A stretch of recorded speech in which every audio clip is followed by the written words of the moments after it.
Hello, and welcome to the show, everyone. I'm your host, Brian Rogers, and I'd like to kick things off with a question for our audience. How much money do you need to retire? The answer is a mystery for many Canadians. Just over half of those surveyed by Polera back in February 2022 said they have no idea. Finding that magic number can be tricky because so many factors can influence the success or failure of a retirement plan. And an investor's portfolio drawdown strategy is a big one that may not get enough attention. The approach an investor takes to selling their investments can affect how much in tax they pay and retirement benefits they receive, and ultimately how long their money lasts. So, we're going to shine a spotlight on some of the considerations to keep in mind as you plan for your golden years. Here to share his approach to winding down his portfolio is Mark Seed, founder of My Own Advisor. Mark, thanks for joining us. Thanks so much for having me, Brian. It's great to be back. Now, before we dive into our conversation, a quick note that we're discussing Mark's portfolio drawdown plan based on his specific circumstances. It's not intended to be financial advice that's broadly applicable to everyone. We each have different financial goals and needs, so make sure to evaluate your own circumstances before making any decisions. With that said, let's get into it. All right, well, one thing I'm dying to know is can you fill us in on what your early retirement plan looks like in the years ahead? To be honest, it's a bit of a semi-retirement plan. So it's not really a full-on retirement. What I'm really trying to do is retire to something. And ultimately, the way I've tried to structure my portfolio is to help me deliver a few income streams from my portfolio while I work part-time. So I don't truly believe in any kind of the retire early mantra. I'm really trying to work towards the next phase of my life. And I think the semi-retirement or financial independence, work on my own terms, is something that really rings true to me. Well, I like the sounds of that. Even if it's semi-retirement, that sounds good to me too. Well, what about the wrench that's been thrown into the mix right now with high inflation? How has that changed anything in terms of your plan? Yeah, not so much. I mean, I'm certainly watching it like everybody else, and it's been really, inflation's been super hot actually for the last couple of quarters, but I don't really see that changing too much. And I've tried to design my portfolio for a bit of income producing assets, but also some growth oriented assets, and we'll talk about some other things that I've done as well. And ultimately, while inflation is really hot, it hasn't really changed my overall plan, and so I'm really still marching towards those semi-retirement dreams. But I'm obviously being mindful of inflation because I think it is going to stick around for a few more quarters for sure.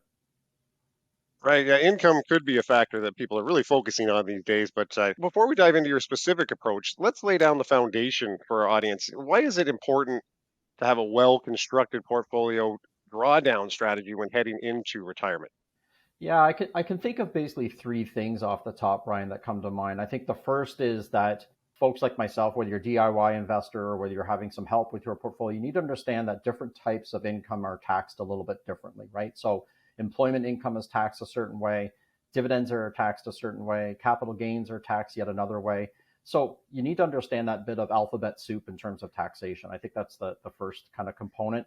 I think the other thing is that a well-constructed drawdown plan needs to consider longevity risk and sequence of returns risk. And I'm sure we'll talk about some of those concepts as well. And so ultimately, you want to have a kind of a predictable income stream, but you also don't want to have any major tax hits or lumpy tax hits, I think.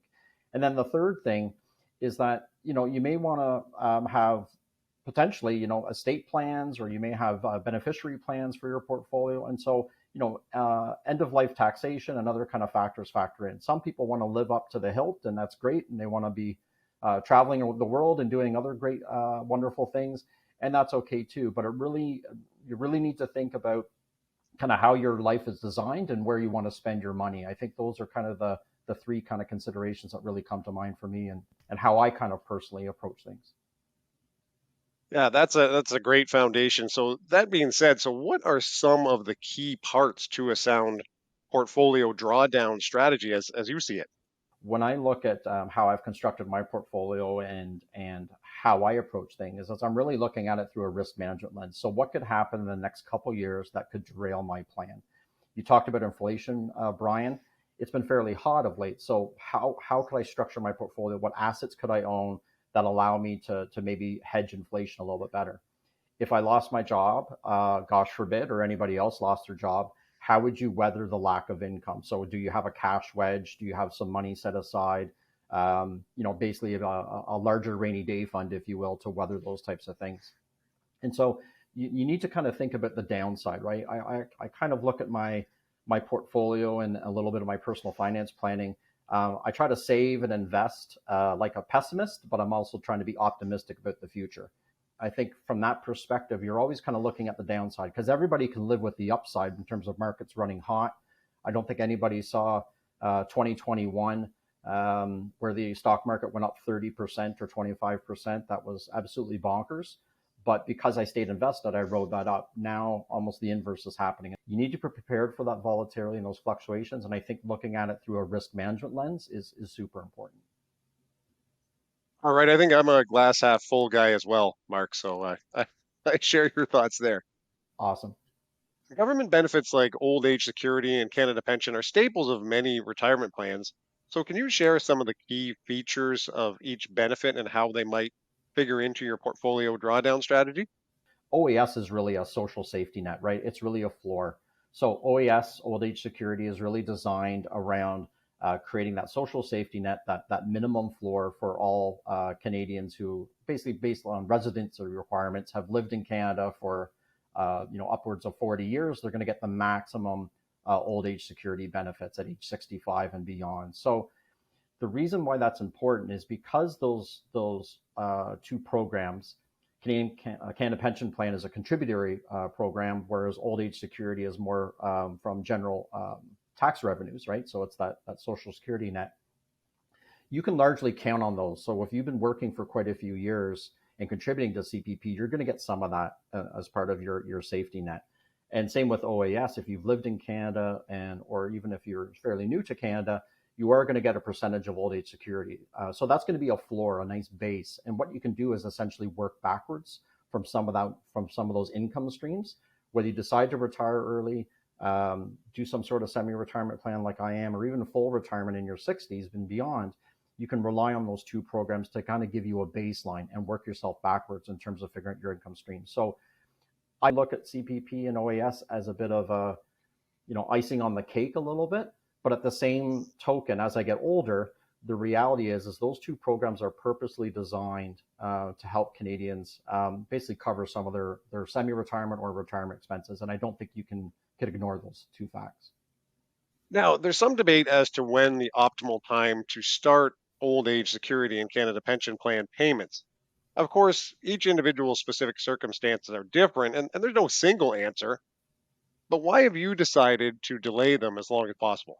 If you want to take OAS and CPP early, let's say, for sake of argument, a traditional age 65, you need the money, right? And there's nothing wrong with that. There's certainly nothing wrong with that. Those programs, like I said, are designed to help you,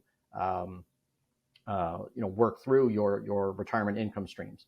So one of the reasons to take CPP and OAS at 65 is you need the money. Potentially there could be health considerations as well. Maybe you're not, maybe there's genetic factors or other types of longevity factors that come into play.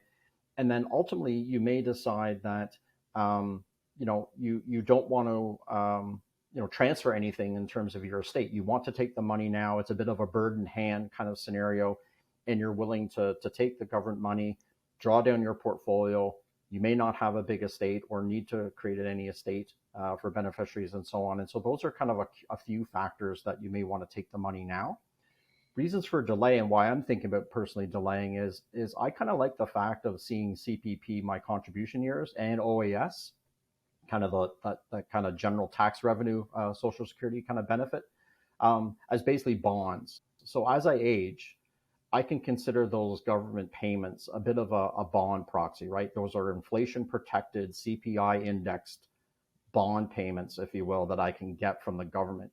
And by deferring my CPP in particular, I'm also going to get a bit of an income boost versus taking it at 65. So as I age and as I potentially fight longevity risk, this is kind of a fairly simple way for me to not only get an income boost, but it's also allowing me to transfer my investment risk to the government. And on top of that, it's also a very inflation protected bond-like asset. So it's not to say folks certainly have to do that, But I think these are the factors that you may want to consider for your personal plan. And my wife and I have kind of started thinking through those things, well in advance, just because we want to do that semi-retirement work on our own terms thing.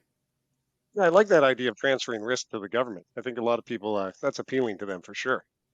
In terms of the worry that a lot of Canadians have getting closer, anybody that's getting closer to retirement, I think there's a lot of worry of how long your investments are going to last. So outliving your investments.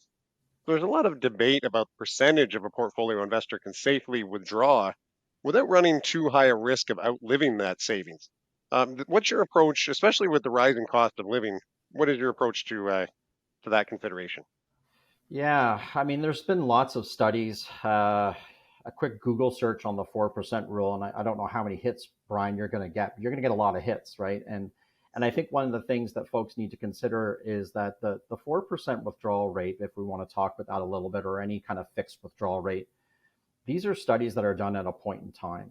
And they're also done in an environment, I think it was a 50-50 stock and bond mix. It was done by a US study, a financial planner. It's straight line thinking, right? So if we, take out a fixed withdrawal rate, 4%, increased by inflation, et cetera, that may make sense for some people. But personal finance is always personal to me. And I think what's really important is people need to look at their own personal situation, their eclectic mix sometimes of stocks, bonds, GICs, cash, pension, RSP accounts, TFSAs, this alphabet soup that we kind of talk about and alluded to, and really think about what is a meaningful withdrawal rate. I'm more inclined to think about withdrawal rates as being quite dynamic.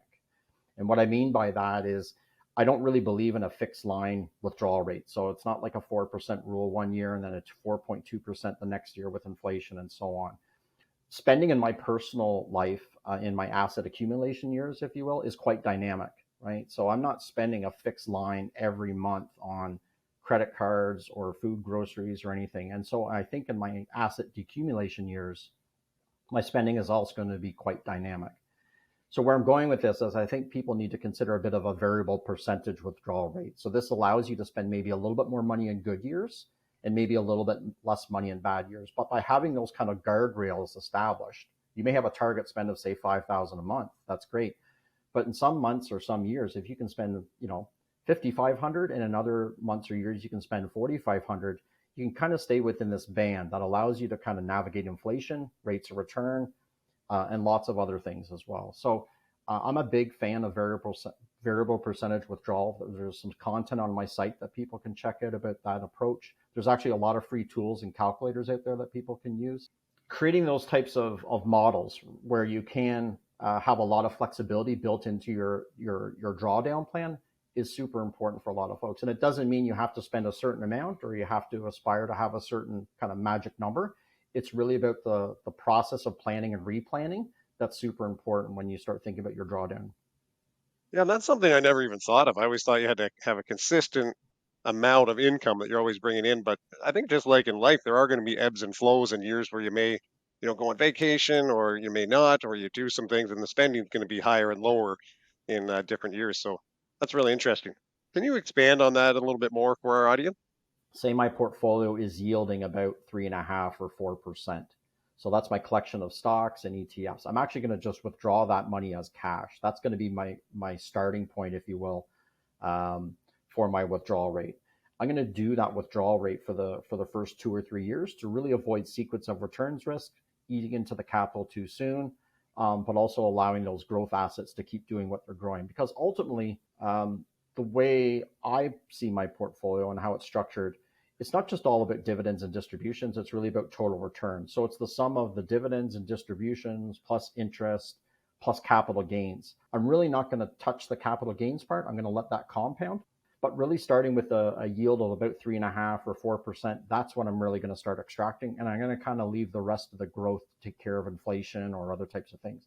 Certainly later on, I'm going to start eating into that capital. But I don't want to do it in the first 5 years of retirement because that's really that danger zone where the market does drop like it is this year, and maybe next year is also a bad year. I really don't want to be eating into my capital too much. Really the ability to live off some dividends at a very low yield, plus some part-time work, allows me to enter some semi-retirement with a lot of confidence and also gives my portfolio a little bit time to grow But eventually I will ramp up the withdrawal rate. It may be 4% later on, 4.5. Coming decades, it'll be 5%, maybe in my 70s. And that's kind of in the zone where RIF withdrawal rates are really anyway. So that's a bit of an insight into my strategy, starting off with kind of a lower yield withdrawal strategy, but being a little bit more variable and flexible and really ramping it up over time as I age. Mark, I heard you say a phrase that was sequence of return risk. I know it's something I want to know a lot more about, but I'm sure our audience would as well. Can you unpack that a little bit? Yeah, happy to do so. So essentially what I'm saying around the sequence of returns risk is we need to be looking at the conditions or the sequence of events that may cripple or hamper your portfolio. So let's walk through a tangible example with a few numbers. So you want to retire in early 2023. Kudos to you. You don't know what the future holds in terms of the stock market. But if you had a crystal ball and you could look ahead, you find out that in 2023 the market's down 10%. And then in 2024, you still want to stay retired, but now the market's down 5%. And then in 2025, the market's down yet again, but even 10%. So in the course of a few short years, your portfolio and or the stock market that you're investing in potentially is down by quite a bit. And so if you enter retirement with a healthy nest egg, now you're suddenly down 10%, 5% the following year, and then 10% again. If you're withdrawing capital from your portfolio, that's probably a very scary and dangerous place to be because you've only had so much in your nest egg. By structuring your portfolio, or personally what I'm doing, keeping a bit of cash on the side, that cash wedge, allowing me to not draw down my capital and potentially live off the dividends and or the distributions. Certainly in semi-retirement, I am going to start working part-time and having that income stream as well. Those are some strategies that I'm using to reduce the chance that I have to draw on the capital in the years where maybe starting retirement, it's down. There are also things that I've been thinking about too, is making sure I have a diversified portfolio for that matter. So I'm not all in necessarily on any one sector. I have investments across, the 9 or 10 broad sectors of most economies. I'm investing not just in Canada, but I'm also investing in the US, even though there's a correlation there. I also have international equity assets because, again, those types of different economies in different countries don't always move exactly in lockstep. So through a diversified portfolio, keeping some cash, having multiple income streams, and honestly, just knowing that that is a reality, that things could go down 10, 5, 10, is allowing me to risk-proof my portfolio a little bit. Okay, Mark, it's clear you put together a carefully constructed retirement plan for yourself. And for those in our audience who want to get started on their own plan, WebBroker's Goals tool can be a great place to start. So I want to dive into the platform for a moment to show you how it's done. Starting from the Goals tab in WebBroker, I'm going to show you how to create a goal using the Goals tool. So we're going to click on Get Started. And from there, we're going to select what you're investing for. Is it going to be for retirement, a major purchase, or for your money to grow?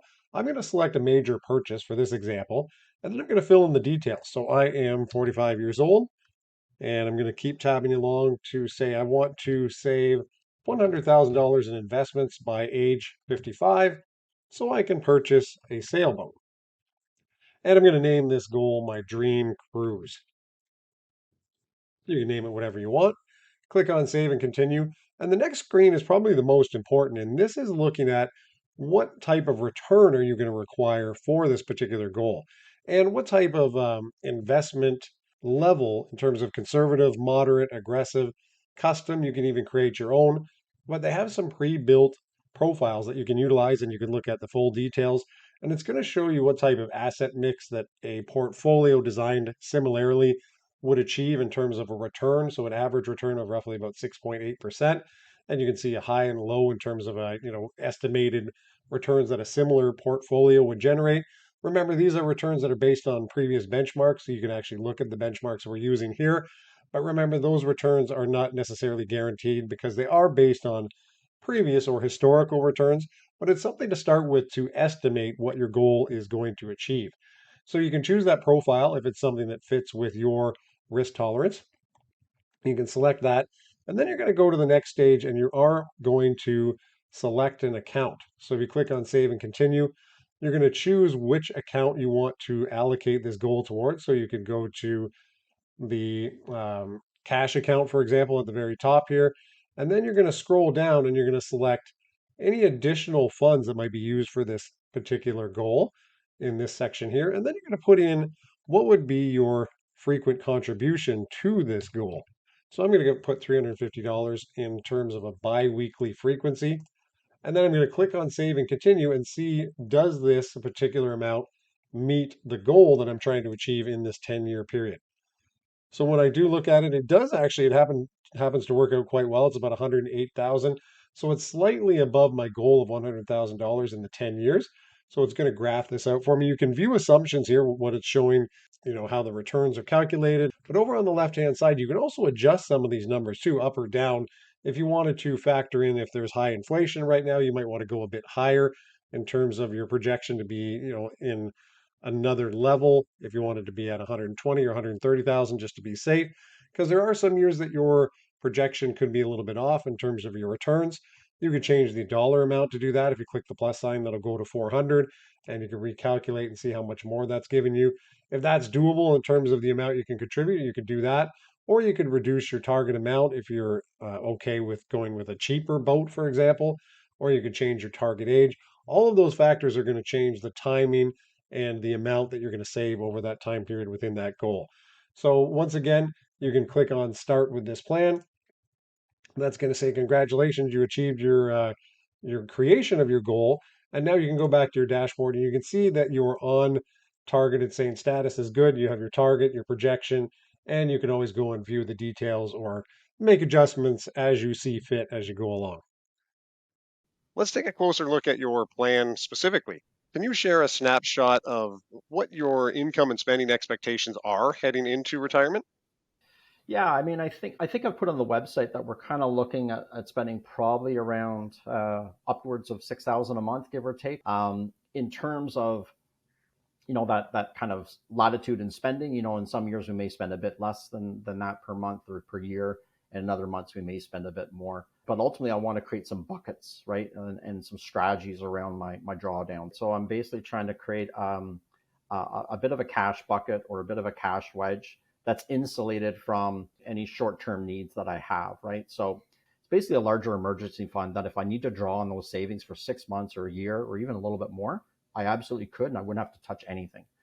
The second bucket for me is more short-term, near-term savings. So ultimately, the second bucket for me is not so much about GICs and short-term bonds, because we talked about myself having CPP and OAS eventually as my bond proxy. So I'm going to have dividend producing income assets there. So I'm going to have a mix of stocks or different types of assets that deliver income to me as part of hopefully a fairly tangible income stream. And then the third bucket for me is really those growth-oriented assets. So those are kind of those growth-oriented stocks, those growth-oriented equities that can kind of sit there for 5 to 10 years at a time. And I can ride out these short-term kind of terms and get that growth component as well. So that's a little bit of my bucket strategy, which again, may be a consideration for some folks in terms of how they want to think about structuring their portfolio. Yeah, and there you have it. It's an easy way to visualize it, and I like how you have those, something like those buckets so you can visualize those different stages. So, Mark, on your website, one thing that caught my eye was an acronym that I think our audience would love to have a little bit more explanation on. I'm constantly, in the financial industry, we see so many acronyms, and I like to make sure they get explained. But it was the letters NRT, and it was in relation to, non-registered and then going to retirement. So, a sequence of events that apply to that drawdown again. Can you expand on that for us? Yeah, for sure. I mean, it gets back to your comment. There's a lot of acronyms and a bit of alphabet soup, but I'm happy to explain that as it relates to my bucket strategy. So, NRT really stands for a kind of an acronym for a drawdown strategy. So it's non-registered for the N. The R stands for RSPs or RIFs, and then T is really for the TFSAs. And those are kind of three big kind of pillar accounts that you can obviously leverage for your retirement savings and juicing some income returns, if you will, at the same time. So when I think about NRT in terms of my drawdown strategy, I've structured it that way, or I think about it that way, because N allows me to kind of live off the dividends that I have in my taxable account right now. So I've been saving for decades, after I've maxed out my TFSA in recent years and my RSP, and I've built a bit of a non-registered income stream from my stocks that I own. And what I'll start to do in semi-retirement is, as I'm working part-time, I'm going to actually start living off those dividends. So I'm going to turn off the dividend reinvestment plans. I'm going to take the dividends that are coming into my taxable account, and I'm basically going to take that as cash. That's going to be an income stream for me. I will slowly start selling off those non-registered assets because capital gains is also a very efficient form of taxation. But at the same time, in very near term, I'm also going to start withdrawing those dividends and distributions from my RSPs. So that's the R in the NRT. I feel that a slow, methodical withdrawals from my RSP will also be another income stream. So again, there's dividend paying stocks, there's other income producing assets in my RSP, there's also equity ETFs, they pay distributions. I'm going to turn off the dividend reinvestment plans, and I'm going to take that cash every year, and that's going to be another income stream for me. Sure, there'll be some withholding taxes and some complications there, but in the grand scheme of things, smoothing out those taxes is super important to me over time. Then the last bucket, essentially in my strategy, my drawdown strategy, is the T. So that's the TFSA, and there's lots of reasons potentially to keep the TFSA as the latter part account. So essentially what I'll be doing is I'll be living off the dividends from my non-registered account. I'll be pulling out RSP withdrawals out of my RSPs over time, probably working a little bit part-time for a few years. Those will be kind of my early retirement, semi-retirement pillars. And then over time, as the non-registered account comes down, as the RSP assets come down, that's going to be replaced by some government assets and some, hopefully some healthy tax-free income because I've deferred that till the end. And so it's not so much about taking all assets down at any one time. It's really about having a plan in to smooth out taxes, get the income I need, be very predictable in it, but also make sure it's sustainable over time. I've heard you say this before, but why do you feel it would be beneficial for you to draw down your non-registered accounts and RSPs gradually rather than exhausting one first and then the other? I'd like to be able to be a little bit predictable with my drawdown plan when I get older, such that I can smooth out taxes. That's the first primary component for me, because avoiding big lumpy tax hits in retirement tends to be a bit of a curse. It tends to be a bit of a black eye of sorts, and I want to avoid that. So by taking small income portions from my RSP, I'm able to kind of smooth out and be a bit more strategic with my taxation over time. Taking a lot of money out of one particular account, especially my taxable account where my dividends are coming in, I don't feel that's a great strategy, just because for me personally, these dividends are fairly tax advantaged. We talked at the beginning about different types of income are taxed differently. So if I'm able to defer taxes in the form of capital gains, and or I can take slow dividend income streams when my income overall is lower, I'm actually being fairly tax efficient. So the ability for me to have multiple income streams, whether it's from my taxable account, slow RSP withdrawals, as well as maybe some part-time income, I feel I'm getting kind of multiple sources to be able to smooth out the taxes. And I can kind of pull each of those levers as much as I wish. Yeah, having a strong tax lever is super important. So I think that's something a lot of people, have in their back of their mind and as a consideration. But yeah, definitely I like that that you have some specific strategies around that. Speaking of which, my favorite acronym in all of investing, TFSA. I want to ask you a question about that. So on the similar lines of what we were just talking about is, why do you feel it will be beneficial to hold off on drawing down your TFSA until much later in retirement? Leaving the TFSAs is interesting, air quote, later in life, just because I feel the more you can get that tax-free, and again, let's ignore savings, but tax-free investment compounding power working for you, again, you're going to have the ability later on in life to potentially pull tens of thousands of dollars per year tax-free while you're getting those government benefits that I alluded to. Potentially in the years where you really need that tax-free kind of hedging, right? You're older, you're in your 70s, your 80s, you probably don't want to be concerned about taxes, and you probably don't want to be concerned where your income is coming from. And so to me, whether it's leaving some small estate value that's tax-free to your beneficiaries, or just having that tax-free income for yourself or your partner, I think those are big considerations that people need to think about. And there's no right or wrong, but I think people really need to think about that tax-free compounding power. Yeah, definitely something worth investigating. So speaking of investigating, I want to get down into the weeds a little bit here. So you've decided on the order you intend to draw down your investing account, but what's your approach to choosing which specific investments to sell within each account that as you go along? I'm going to come up with a plan to sell a few shares or a few units of the stocks or the equity ETFs I own, and it's basically dollar cost averaging in reverse. And knowing how my portfolio is constructed, and knowing that I've got a mix of assets in different sectors and different industries, I'm pretty confident that even with the slow, methodical sales over decades of time, I'm basically just doing dollar cost averaging in reverse. And my plan got me here by doing dollar cost averaging in some ways in my asset accumulation years, and I'm pretty sure it can work in reverse and in asset decumulation as well. So again, that may be something in terms of a concept that you don't have to sell everything all at once. You can just basically do it a little bit more systematically. I like that. That's another really great way to visualize that in terms of that dollar cost averaging in reverse. You can take that out and still keep things invested, if they're, especially if they're generating income as well. All right. So as many investors experienced firsthand in 2022, market returns can be very unpredictable. So how might volatility impact your retirement plan and the approach you take to your drawdown strategy? So whether the market is up or down, having that kind of first bucket contained where it's got maybe upwards of 1 year's worth of living expenses, or at least basic living expenses, it's really a big insulator for me to avoid drawing down my strategy.